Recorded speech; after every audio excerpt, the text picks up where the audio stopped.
గ్రామ పాలనా వ్యవస్థను క్షుణ్ణంగా అధ్యయనం చేయాలని జిల్లా కలెక్టర్ కె హైమవతి మొదటి బ్యాచ్ గ్రూప్ 1 అధికారులకు సూచించారు.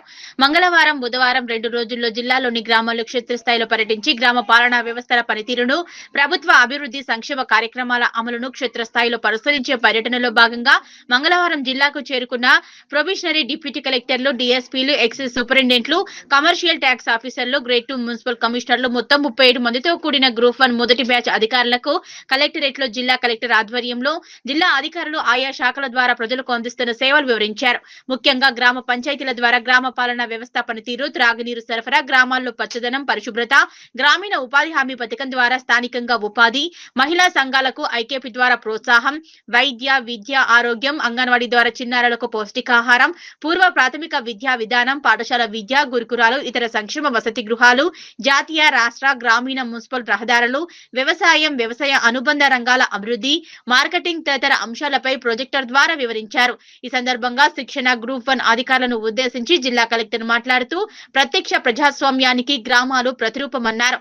గ్రూప్ 1 అధికారులు భవిష్యత్తులో ప్రజలకు మంచి పాలన అందించేందుకు ఈ క్షేత్రస్థాయి పర్యటన చాలా ఉపయోగపడుతుందన్నారు. గ్రామీణ పరిపాలనా వ్యవస్థనే ప్రధానమైన మన దేశంలో తప్పనిసరిగా గ్రామీణ పరిపాలనా విధానాన్ని మరియు గ్రామ పంచాయతీలకు వచ్చే ఆదాయం, ప్రజల సేవ కోసం చేసే వ్యయం వివరాలను ప్రత్యక్షంగా పరిశీలించాలన్నారు. అన్ని రకాల రికార్డులను పంచాయతీ లెవెల్లో పరిశీలించాలని సూచించారు. గ్రామాల్లో పచ్చదనం, పరిశుభ్రత కోసం అమలు చేస్తున్న పారిశుద్ధ్య కార్యక్రమాలు, పల్లె ప్రకృతి వనాలు, సెగ్రిగేషన్ షెడ్లు, నర్సరీలు, మిషన్ భగీరథ, త్రాగునీరు సరఫరా వ్యవస్థ, అంగన్వాడీ విద్యా విధానం, మహిళా సంఘాలు, మహాత్మా గాంధీ జాతీయ గ్రామీణ ఉపాధి హామీ పథకం అమలు, రహదారి, పరిశ్రమల తదితర అన్ని వివరాలను సమగ్రంగా పరిశీలించడంతో పాటు త్రాగునీటి సరఫరాలో ముఖ్య పాత్ర పోషిస్తున్న మల్లన్న సాగర్ వద్ద మంగళలో ఉన్న దేశంలోనే అతిపెద్ద గ్రామీణ ప్రాంతాలకు త్రాగునీరు అందించే వాటర్ ట్రీట్మెంట్ ప్లాంట్లను పరిశీలించాలని, దాని పక్కనే హైదరాబాద్ మహానగరానికి త్రాగునీరు సరఫరా చేసేందుకు చేస్తున్న ఏర్పాట్లు పరిశీలించాలని తెలిపారు.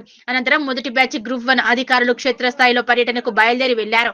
వీరి వెంట మర్రి చెన్నారెడ్డి, మానవ వనరుల అభివృద్ధి సంస్థ ప్రతినిధులు, జిల్లా గ్రామీణాభివృద్ధి శాఖ అధికారులు, సిబ్బంది ఉన్నారు.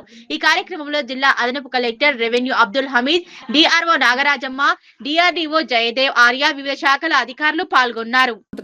సో ఇంటర్వెల్స్ 15 డేస్కి ఒకసారి వాళ్ళు క్లీన్ చేయాలి. రిజిస్టర్స్ ఎలా మెయింటైన్ చేస్తున్నారు, క్లీనింగ్ ఎలా ప్రాసెస్ చేస్తున్నారు, ఈ రిజిస్టర్స్ మెయింటైన్ చేస్తున్నారు లేదా మీరు అబ్జర్వ్ చేయండి ఆ విలేజ్కి వెళ్ళినప్పుడు కంపల్సరీ.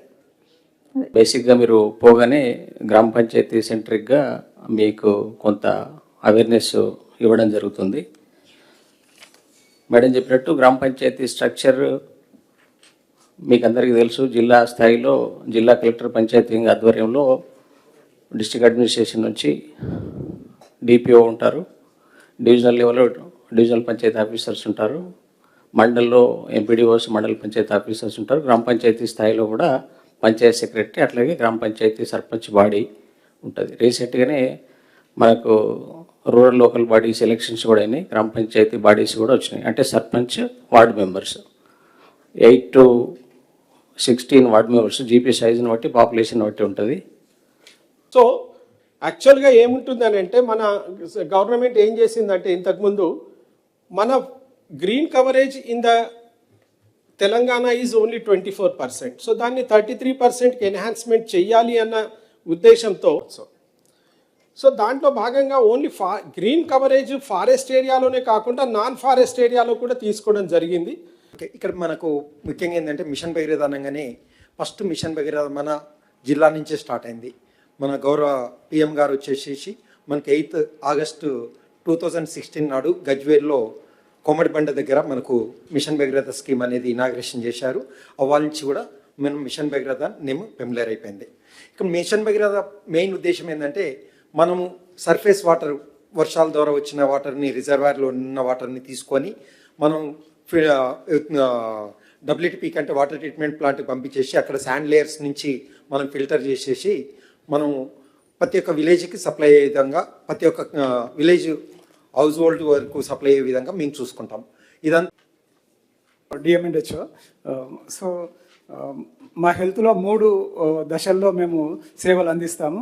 ముఖ్యంగా primary health services, secondary health services, tertiary health care. ఇవన్నీ కూడా అలోపతి మెడిసిన్. దీనికి ఆల్టర్నేటివ్గా ఆయుష్ డిపార్ట్మెంట్ నుంచి కూడా మేము సేవలు అందిస్తాము. ముఖ్యంగా ఇప్పుడు మనకి టెర్షరీ కేర్ అంటే గవర్నమెంట్ జనరల్ హాస్పిటల్ సిద్దిపేటలో ఉంటుంది, మెడికల్ కాలేజ్ పరిధిలో పనిచేస్తూ ఉంటారు. ఇంకా మాధ్యమిక అంటే సెకండరీ హెల్త్ సర్వీసెస్ వచ్చేసి వైద్య విధాన పరిషత్ పరిధిలో కమ్యూనిటీ హెల్త్ సెంటర్లు, ఏరియా హాస్పిటల్, డిస్ట్రిక్ట్ హాస్పిటల్ ఇక్కడ సేవలు అందిస్తారు. మా దగ్గర ప్రాథమిక ఆరోగ్య కేంద్రాలలో మనకు మండల్ హెడ్ క్వార్టర్స్లో కానీ ఇంకా గ్రామాలలో ఉంటాయి. అదేవిధంగా సబ్ సెంటర్స్ ఆరోగ్య ఉప కేంద్రాలు అంటాము, అవి 194 ఉన్నాయి. అక్కడ కూడా మనము ఆల్ నేషనల్ హెల్త్ ప్రోగ్రామ్స్ మనము ఆరోగ్య కేంద్రాల ద్వారా, ఆరోగ్య ఉప కేంద్రాల ద్వారా అందిస్తూ ఉన్నాము. People are excavating farm ponds. Water conservation is the major role here in this MGNREGS. And second one is you can see the road construction project. Roads ఉన్నాయి, So, we are anganwadi lying- బిల్డింగ్లు, GP బిల్డింగ్లు, anganwadi building ఏవైతే కనుక material compound తోటి మనకి అవి construction చేస్తున్నాం. So, ఇది సెకండ్ ఇది చూడండి, this a farm pond. So that is storing near about what I can say 1 cubic meter of soil.